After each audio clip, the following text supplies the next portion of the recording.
Welcome to the Wish I'd Known Then podcast, where we focus on how authors found success, looking at strategies that have taken them to the top of the bestseller charts, as well as what they've learned from their mistakes.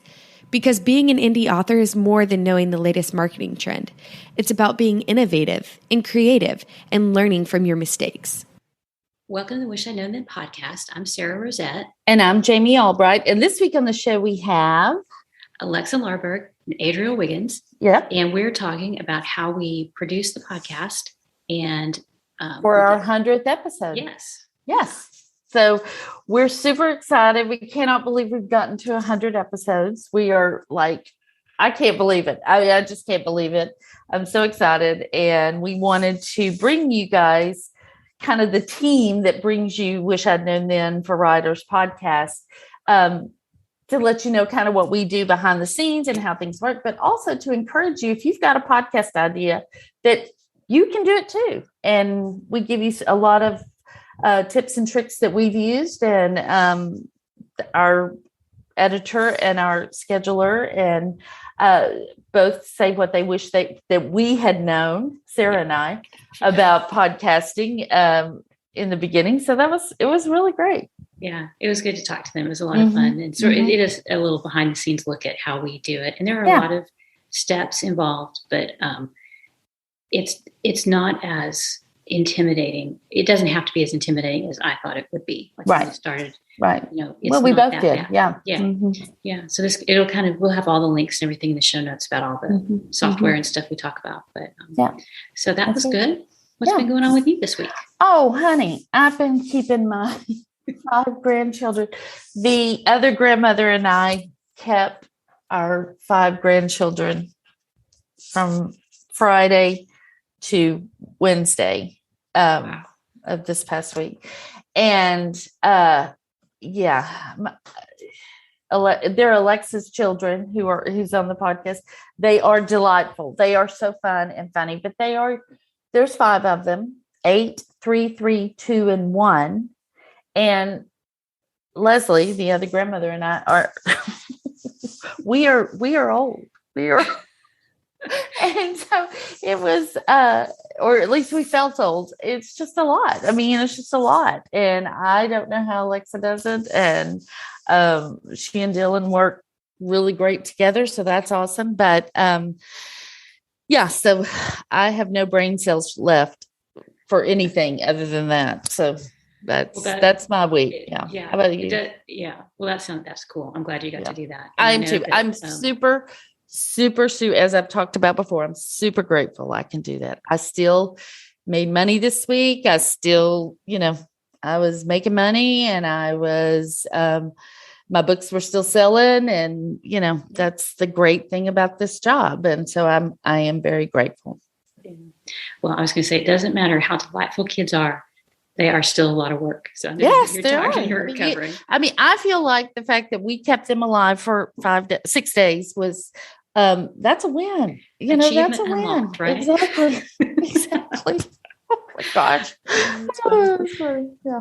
Well, how about this week, I'm doing some kind of end of year stuff. I got my German translation book 1 is up on pre-order. Oh, great. So I'm so happy about that. And then I had my booster on Wednesday, and that's kind of wiped me out, even though I don't feel horrible, but I do just feel kind of like I'm dragging around like 50-pound weights everywhere. So, but I'm feeling better today, so I'm sure I'll get back into it. But so that's kind of slowed me down a little bit, but I'd rather have that for a day or two than COVID. So, so I did do that, and looking towards next year, kind of thinking about what I want to do next year, and plans and stuff. And so we're going to have a podcast soon about planning for 2022. So thinking about that, but that is it. Although I do have 2 entertainment recommendations. Oh, yay. One is called My Life is Murder. It's on Lucy Lawless. It's a detective show. Oh, yeah. I've seen a couple of those. It is fun. They're fun. Yeah. So I've been watching some of those. And then the other one is a Christmas movie called The Christmas Contract.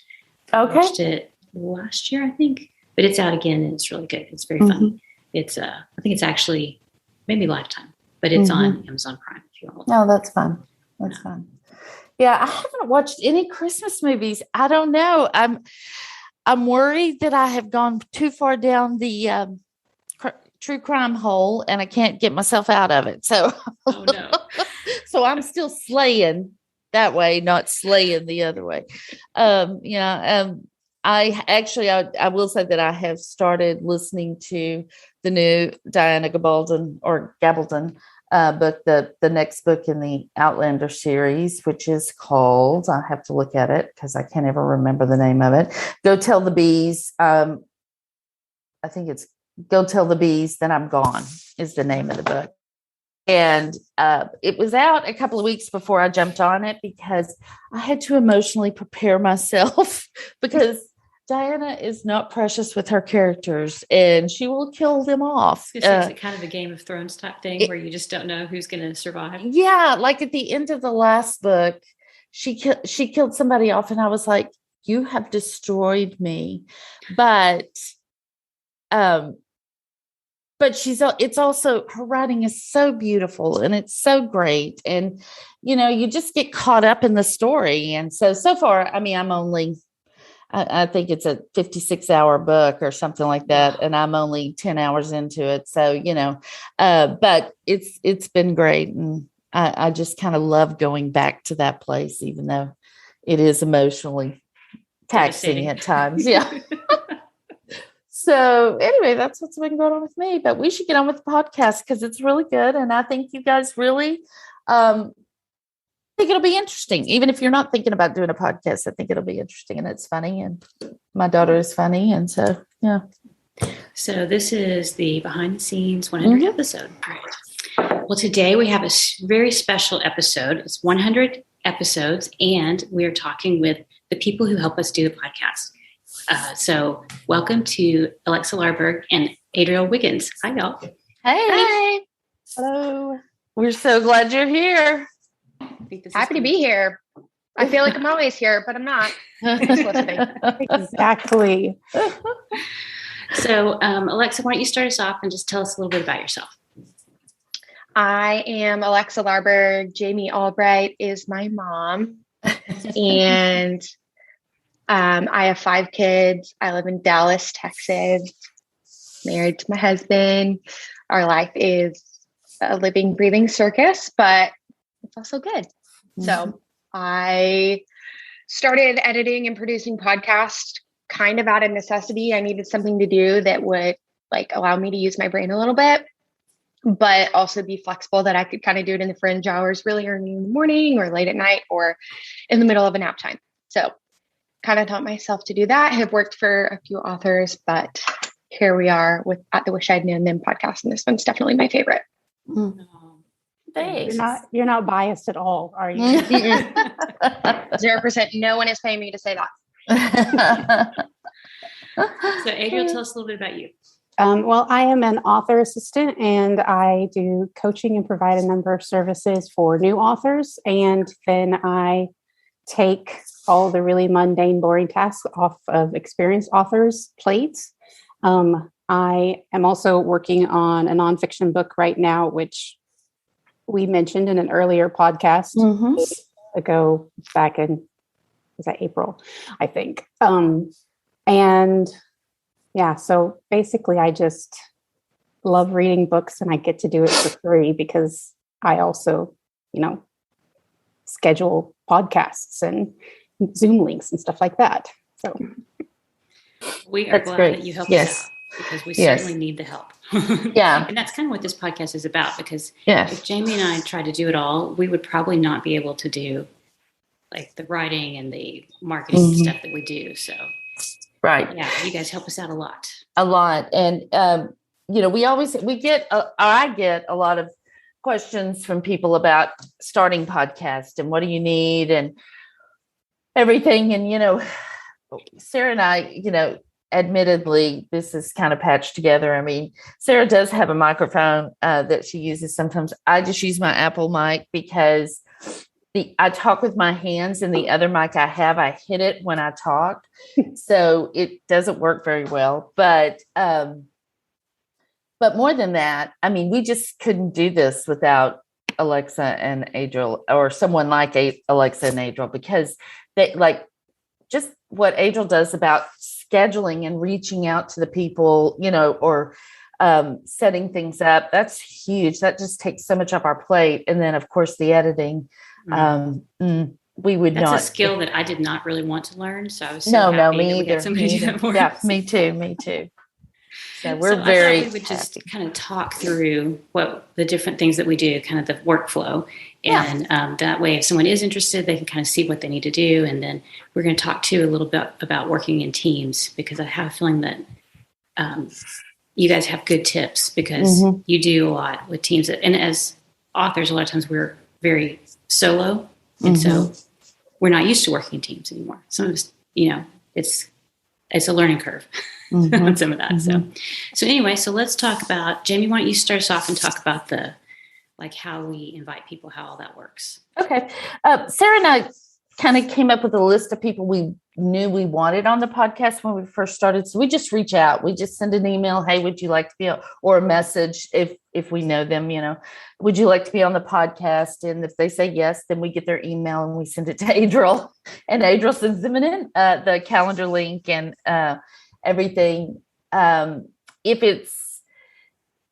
We kind of spend time looking at, or I do, listening to some nonfiction stuff, or looking at, kind of what's trending with other podcasts. Because I'm sure you've all noticed that if you hear one person on a podcast, if they have a new book, then they're on all the podcasts and stuff. So, we're no different. We want them on our podcast too. So that's kind of how we go about inviting. I will say this, and I've said it before, and I'll say it again.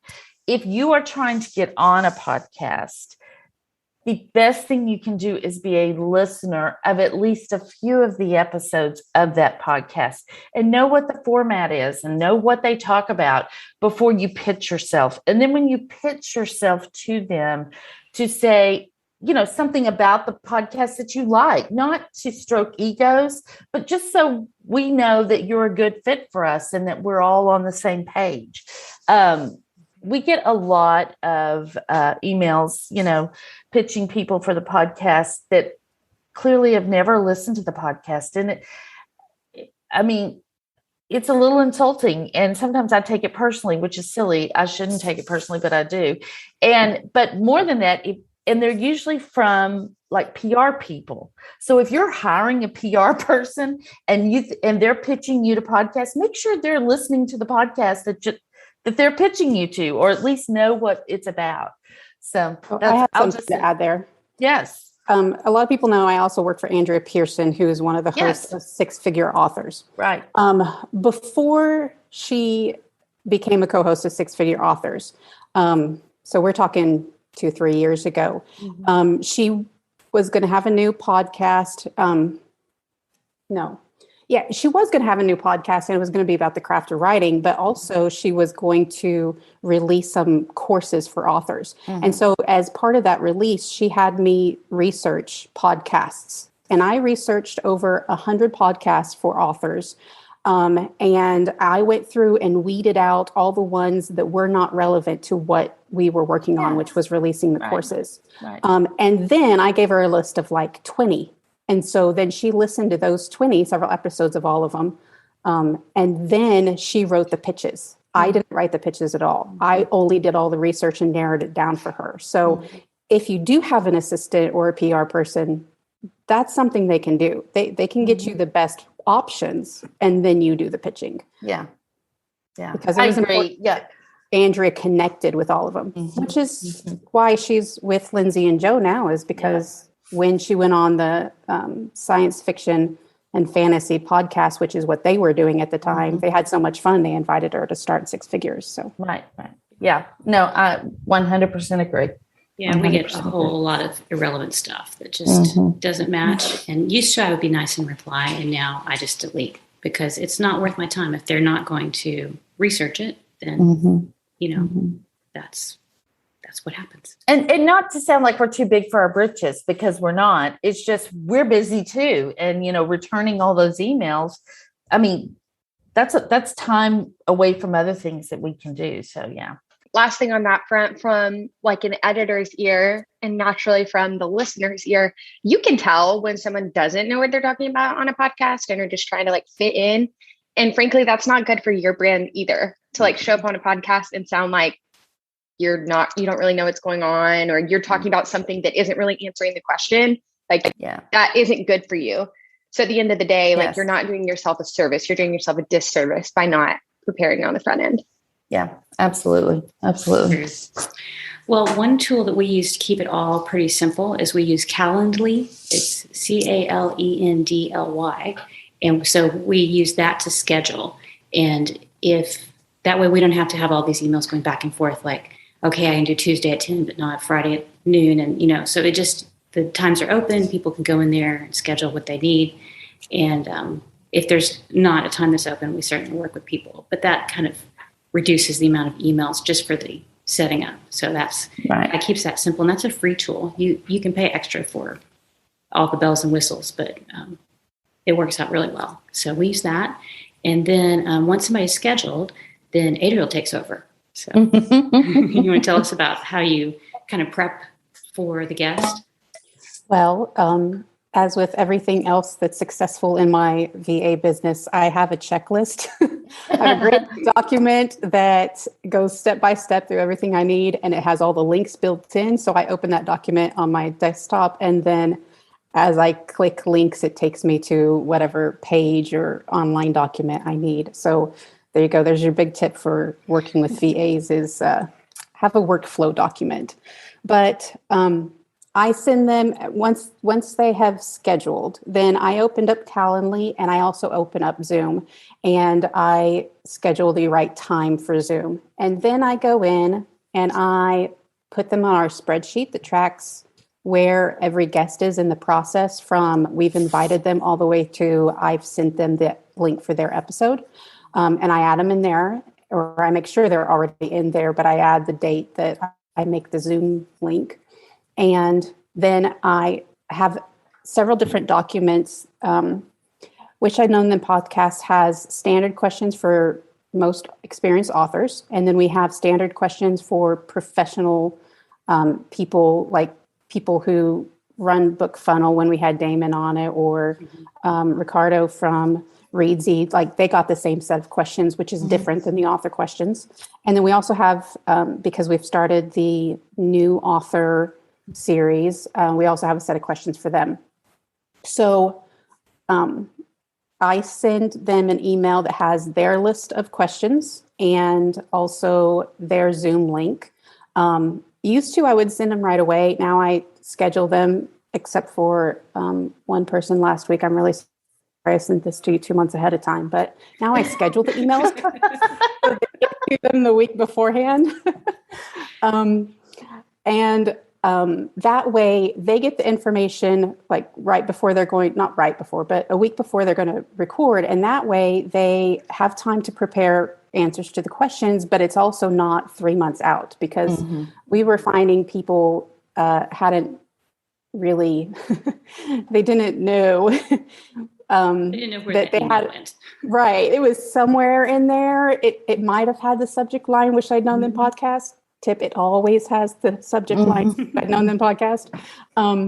But they just couldn't find it. They didn't have the information. And so they were emailing me and saying, okay, could you resend that email? And I'm like, I don't know, I sent it to you 3 months ago. I'll look for it. But scheduling the emails out ahead of time is a really good thing. And then the other thing is I prep a document that has the relevant questions for them, but then also when they send me their bio, it goes in there, all their links, pretty much everything that Sara and Jami need for when they sit down and talk to them. It's all in that one document so that they're not running, including the Zoom link. So they're not running around looking for things right before they have to record. Even though a lot of times I am, but still. I feel a little attacked, but I'm not going to take it personally. No, I never know where my links are. I never know. Poor Sara. She's just, in fact, just before this podcast, I'm like, can you send it to a different email? My email's messed up. So, yeah. But that's okay.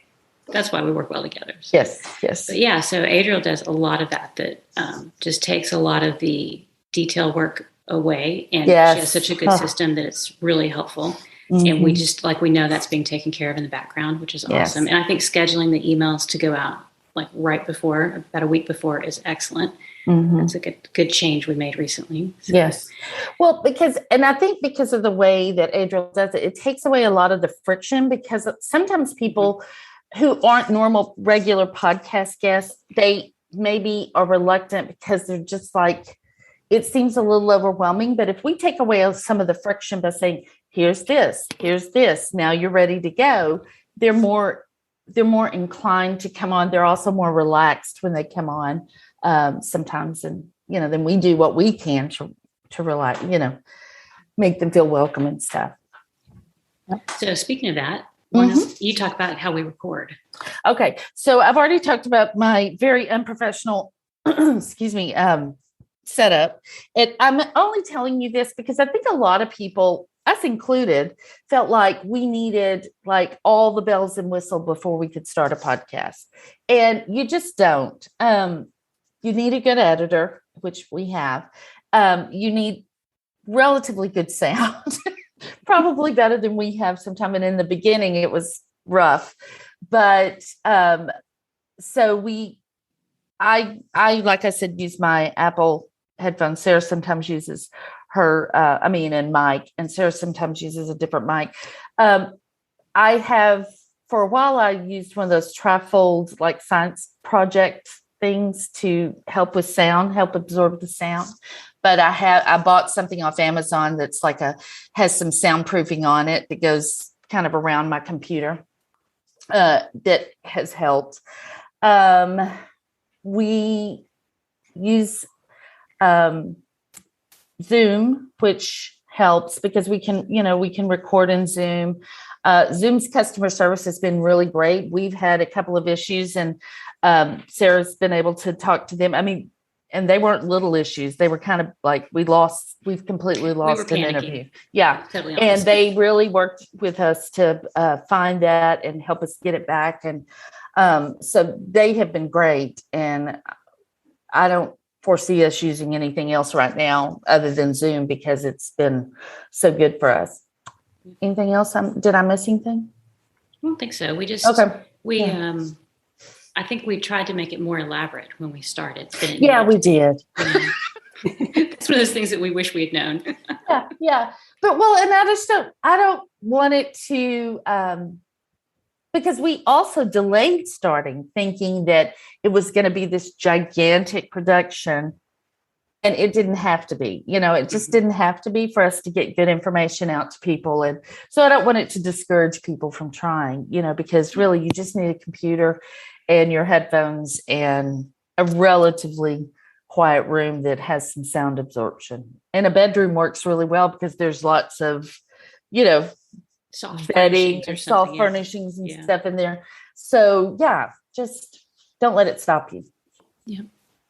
So then once we recorded, then I'll do the show notes, and we have a document in Google Drive that I copy and paste the same thing each week and go in and change out, who the guest is. And I take notes now. When we first started, I was so nervous. Yeah. It was almost like an out-of-body experience for me. I couldn't do anything except look at the question and look at the guest. I was just not able to multitask, but now I could take notes.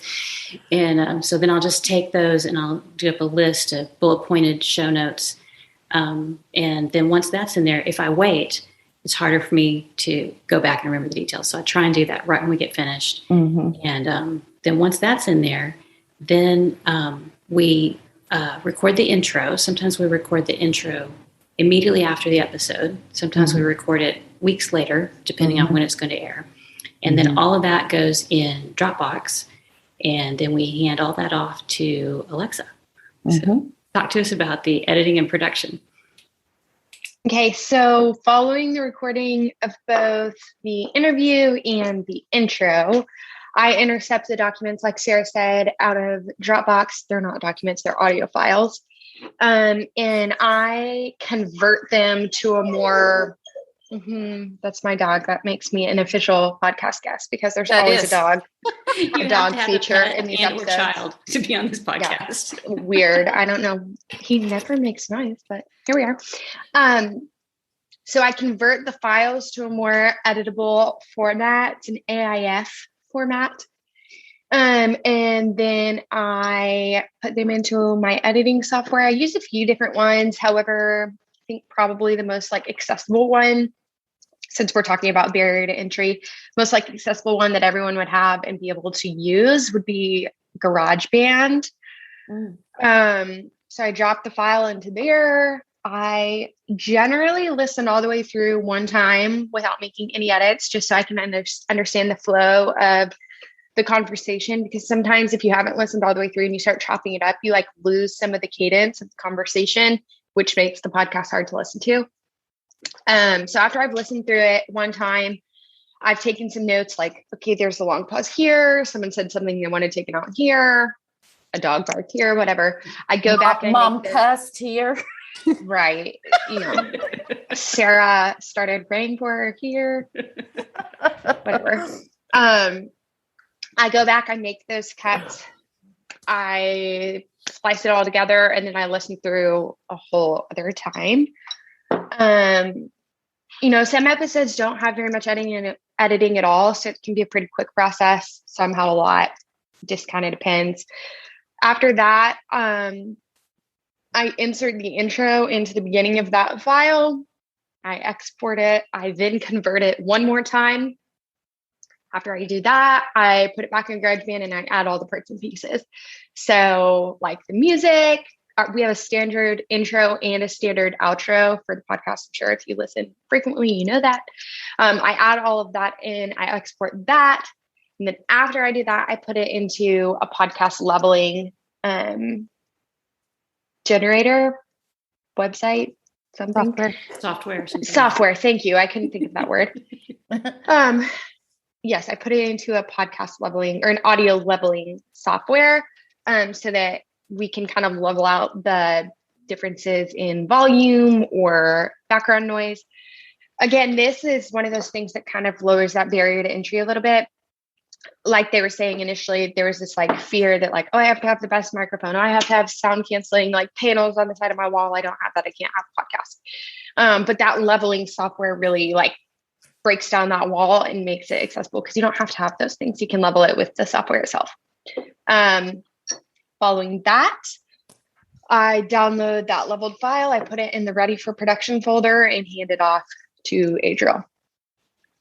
Yay. And Alexa, what leveling software do you use? Do you know? I think it's called Auphonic. Yeah. Okay. I'll put a link in the show notes. It's AUPHONIC. PHONIC. And I use the paid version. There is a free version, which works fine. But just for how many podcasts I do and what I'm trying to do with it, I use the paid version. Yeah. And it's really simple because it's really simple. So that's awesome. So, yeah. All right. So once that's all done, that's a big job that I'm so glad I don't have to do. Yes, I agree with you on that. Yeah. I asked Adriel in the beginning, I was like, are you interested in editing? And she was like, no, because I was doing another podcast too. So Mystery Books. But anyway, so now let's talk about the upload and we're almost done. So Adriel, take us through that. So I grabbed the file from Dropbox and I also grabbed the show notes, that initial document that I made, but then Sara added lots to. I go into our podcast producer, which is Libsyn, Libsyn, and I enter all the details, show notes, tags, keywords, titles, all that stuff, and upload the file. And then while I'm in there, I preview it to make sure I got the correct file from Alexa, and that it was in fact the correct intro, the right introduction, and the right interview. I don't necessarily listen through all the time, right? What? Yeah, I know. A lot of times as soon as it's uploaded, I push publish, and then I actually listen the next morning to make sure it uploaded all the stories and properly. Hope for the best. So I do skip around. I do make sure that it is the right file, but then I skip around and not necessarily listen unless someone says something really interesting when I'm skipping around, and then I'm like, oh wait, I want to listen to this whole thing right back. Yeah. Not tomorrow morning. Yeah. Anyway, and so then I schedule that to be uploaded at an ungodly hour of the morning that I will not be up, and then I go to the website, which I'd known then, and I go in and I edit the post that goes with that podcast to make sure that it has all the right tags and keywords and everything. And I also, at the same time, make the social media graphic that we have that is most commonly appears on the website with each episode. And I add in the author's picture and the title of that episode. And so I also make sure that gets put on the website as well. And then I schedule another email because scheduling emails is a wonderful thing. And it goes to the author with the link for their episode. And also now I add the social media graphic. I didn't do that in the beginning, but I do that now to go out the next morning when it's live, so that they wake up the day that it was produced and they can go share that. They have all the information they need to share it with their people. Right. Nice. Very good. Very good. All right. Yeah. And Jami, you talked through. Yeah. Social media. So in the beginning, I was like posting those things the day they came out. Now I go, oh shoot, it's Wednesday night and I haven't posted about it. But mostly I post on Facebook, and then we have on my Jami Albright just profile. And then we have our Wish I'd Known Then group that I post in. I don't do a lot else. Sometimes I'll post on Instagram. I did talk about it on TikTok one time, but I mostly want readers on TikTok. I don't want author, you know what I mean? And so that's not a great social media site, but Facebook is generally the best social media site to post about it. And I just try to hype it up and make sure that people know how great it is, how great the guest is, how informational it was, because, we want people to listen. I mean, Sara and I get nothing out of this except for just the satisfaction of knowing that we've passed along some really good information. And so we really want people to listen because we feel like we're giving value to the community. And so that's why I try to get it out there. Yeah. And you're much better at that than me. Yeah. I don't like social media, so I try to stay off of it when I can. That's so funny. Yeah. So that's kind of how we do it. Real quick, before we move on to the questions for Adriel and Alexa, I did want to mention something that I wish that I had known in the beginning, that Joanna Penn shared with us. Something that she does is that she takes notes while the guest is speaking. Like if the guest says something interesting, she'll take a note and kind of use that phrase to say back to them. And I think that's helped both our interviewing process, as far as digging into questions or digging into responses of questions instead of just like letting them answer the question and then moving on to the next question kind of thing. So that's a tip that Joanna gave us, and I think it's a great tip. So wanted to pass it on. I think we've gotten better at interviewing, I think. Yeah, I think so too. We just kind of ran through the questions. Yeah. Okay, we're done. Yeah. Get finished. Everything is like that. The more you do it, the better you get at it, and you learn all kinds of little tips and tricks as you go along. So. Yeah. I think one thing I've noticed, because for my 20 books to 50K talk, I did something I used to podcast it. So I listened to a lot of the episodes again.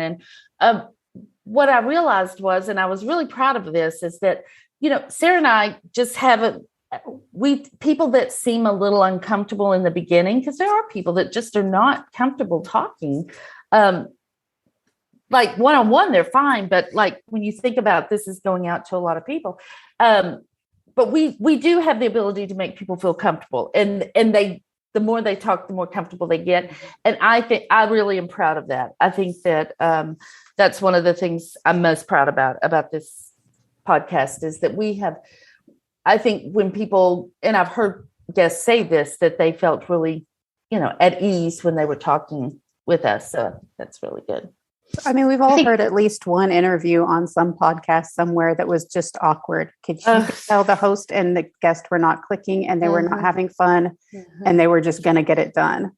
And I'm happy to say that, hopefully you don't hear those on Wish. Yes, exactly. If we do, Alexa takes them out. So what were you going to say, Alexa? I was just going to say, I think that like making people feel comfortable thing is the result of the developed skill of being a good listener. Yeah. And I think like what you were saying, like using what they say and saying it back to them.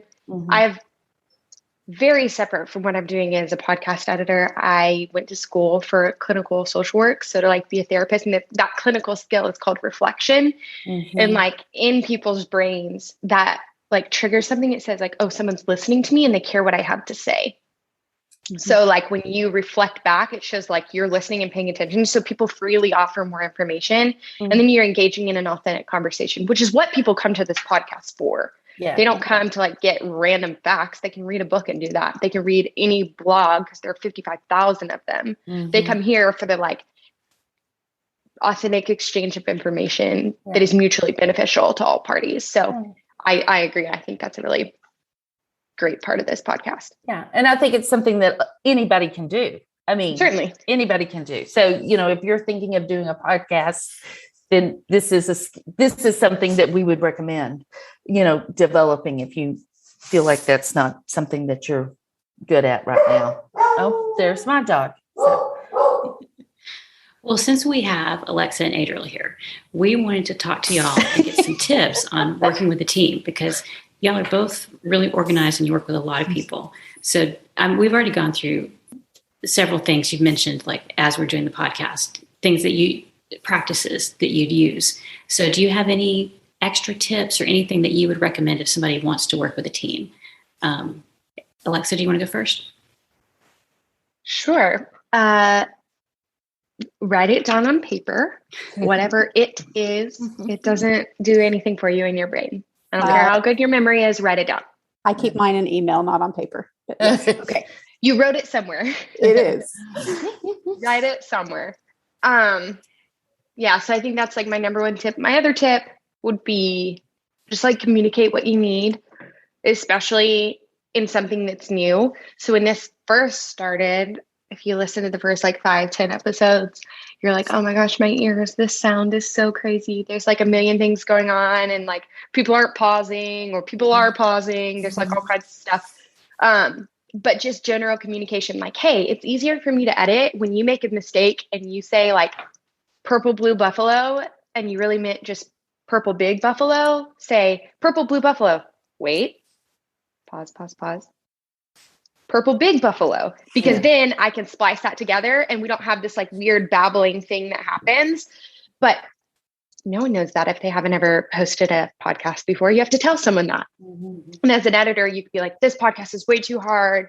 This is frustrating. These people don't know what they're doing. And then you're not any fun to work with and no one's learning or growing. So just like communicating those things, giving examples of what you need, and then moving forward from there is really beneficial. The other thing I would say is like find people who you can handle or like stand to work with. If someone just does not work, like move on. It's okay. You're not the only editor in the whole entire world. They'll find someone else. You're doing both of you a disservice by like gritting your teeth and getting through it. Just stop. Go find someone else. The market is huge. Don't do something or work with people you can't stand. You'll be miserable and you won't produce what they're looking for. So those are good. Yep. 100% agree. I've been saying very much for the last year, I'm not taking on any more VA clients because I really love who I have now. And I really just don't need anybody else right now. But, and a lot of that has to do with the reason is because the VA clients I have are people that I love working with. Like Sara and I can have a conversation that is not about work at all, and we're both totally having fun. Andrea and I can, when we were at the conference together, we went out and got hot chocolate because we just wanted to chat and have fun. And the same is with Kevin or anybody else that I work with. I like them, so it's easier to work with them. Yes. Right. But within that is communication and professionalism are huge. When you are talking about the podcast or the books or whatever it is for the business, then that's what you need to be talking about. And you need to do it clearly and concisely and in a recordable manner, such as email, that everyone can go back and they can look at later and they can go, oh yeah, I did say that. That's not actually what I meant. I meant to say this instead. Could we change that? Or, and there are some people that I no longer work with because they would say one thing in an email and they would say something else completely different on the phone. And it got too hard to guess what they really wanted. So I didn't want to work with them because it seemed like I did everything wrong all the time when really they were just really poor communicators and there was only so much I could teach them about communication. Yeah. So making sure you know what you want ahead of time and laying that out clearly really makes a huge difference. And for podcasting specifically, everything, if you have a workflow, if you have a system, if you have a template for this is how we do this, and everybody has access to that document to pull it up and go, okay, here we go. This is what I'm supposed to do next. Then that helps a lot because there are times that one of the four of us can't do something that's our job normally, right?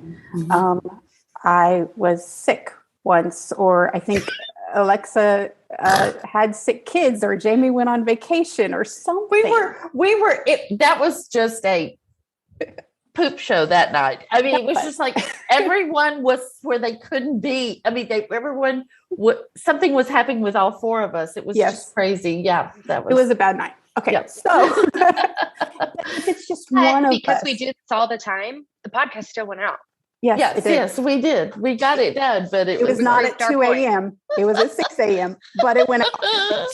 But that's okay. Exactly. So because of that, if one person was out, not that particular night that was terrible, but if one person is out, then if you have that document, if you have that workflow in place, then someone else can pull it up and do that job, and it's not a big deal. I won't ever edit for Alexa, sorry, but Sara could step in if she really had to. Because we have a standard operating procedure in place, it makes all of our jobs easier, and it makes it more relaxing and welcoming when you know how things are supposed to work and that they will work that way because your team is going to come through and work that way.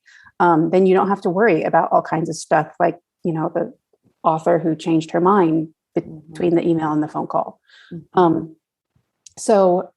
then the other big thing for podcasting would be, like we talked about earlier, you want to make guests feel welcome and comfortable, whether they've done a million podcast interviews or this is their first one. And so having a procedure in place for how to treat them so that they feel welcomed, like they don't feel like they're wandering around and don't know what's going on. If you have a good interviewee procedure in place, then you don't even have to think about it. I know what's going to go in that email. I know what I need to attach. I know when I need to tell them that.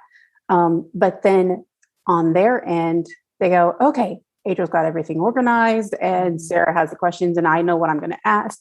I know what I'm going to say to Jami here. And it's okay. I've totally got this. And they can feel a lot more comfortable, which is much bigger in podcast interviewing than it is in, a lot of other ways that we can market or can interact with readers and other authors. Yeah, I agree. And, I will just say, I never worry this podcast is not going to go out because the two of you are so professional and I know you're going to get it done. And I really appreciate that because I'm flighty. So I really do appreciate that. but also about the questions. Like, I love that we send the questions out. I've been on some podcasts they didn't send the questions. It's fine. And I think people tend to not do it because they don't want the answers to sound rehearsed. But I think it puts the interviewee at ease, because at least they know what's coming. And so if I had it to do again, I'd do that again. I think that we sending them the questions just makes people feel a lot more comfortable. And even if they don't have a completely written out answer. Right. They just know what's coming. Yeah. Mm-hmm. And so they know, I definitely want to mention such and such. Mm-hmm. Then they're not going to forget it if they had the questions in prepared beforehand. Right.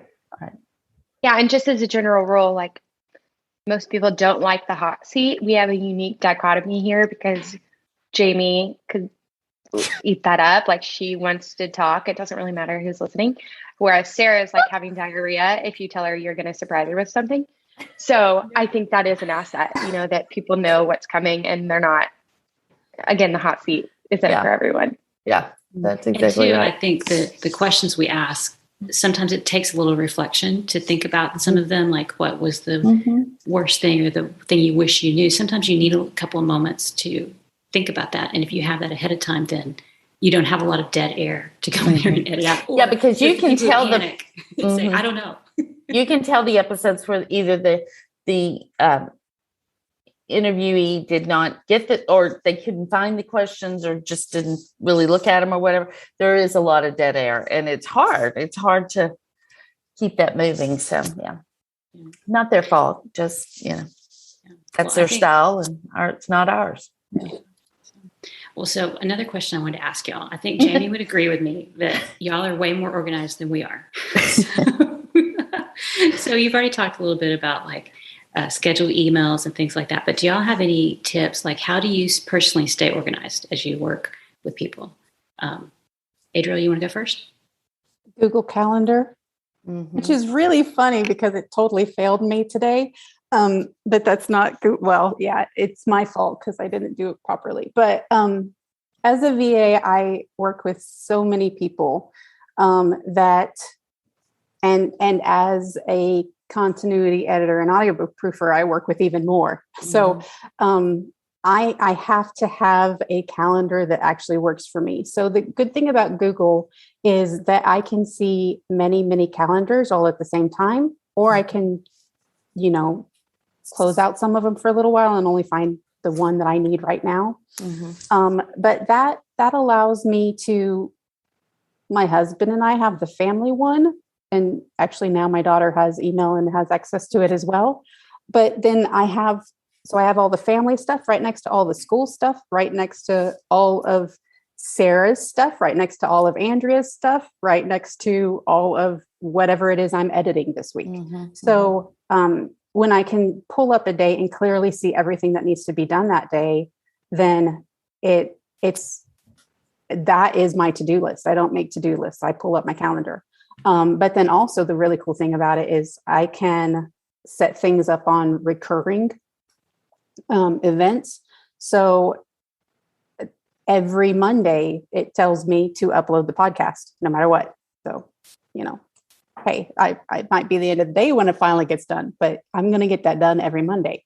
And, every first Wednesday of every month, I send a certain number of emails for Sara for promotions. So like all of those things that I can put on repeat and don't have to think about over and over again. That is really nice. My modus operandi for myself is if I don't have to think about it, but it still gets done, then that's the best way to do it. So as much automation as I can, and the calendar really helps with that. That's great. That's great. Yeah, I think like you were saying about like it frees up your brain space that you don't have to remember, on Monday I need to do such and such. You can know that you'll be reminded and it's fine. So, I think that's really smart. Alexa? Similarly, I use Google Calendars as well.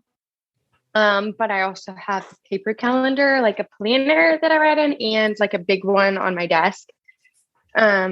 I also set things up on recurring so I don't forget them. But funny that you said, like, if I don't have to think about it, then that's when it's a win for me, Adriel, because for me, mine is like, do something now to make my life easier later.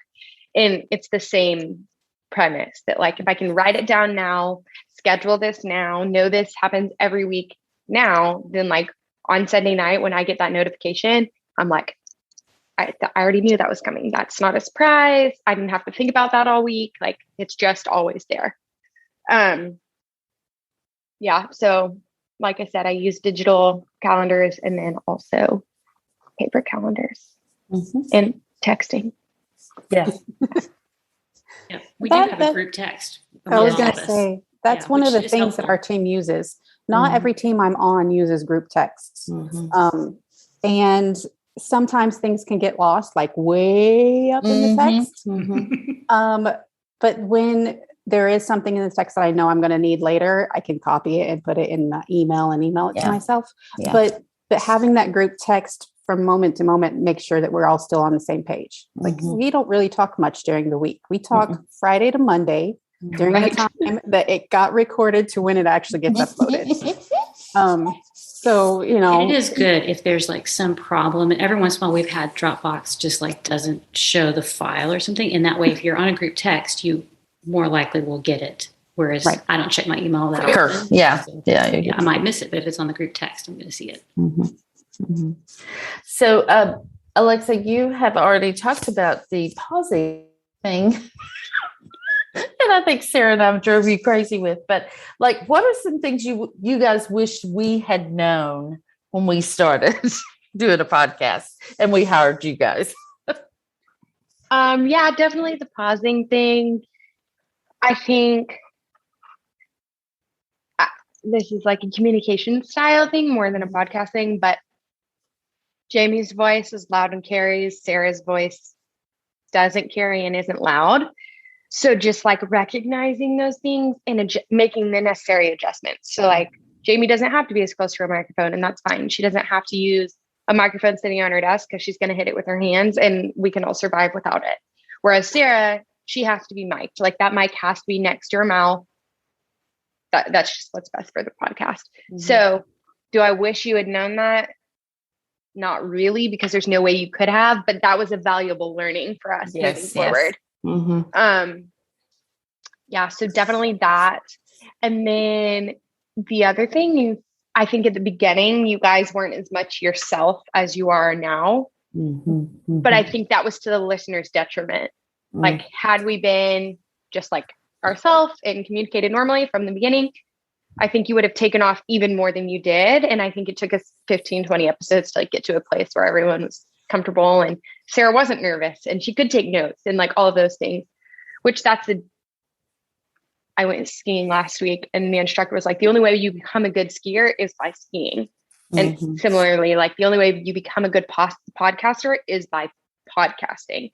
Yeah. So I wish you had known that at the beginning, that like, this is a learned skill. You just have to start, just like anything else. You just do it, hear the critical feedback or constructive feedback, and then make the necessary adjustments and keep moving forward. Yeah. Very good. Yeah. You only get better by doing it. So. Yep. That's exactly right. Adriel, do you have anything you wish we'd known? I wish we had our workflow down sooner. Yeah, that would be it. Because in the beginning, we rolled with it. We did whatever we needed to do to get it up. And we started at the beginning with a spreadsheet tracking everybody. Like, I was like, well, if we're going to do this, we're going to do it right. And we're going to have like a process, right?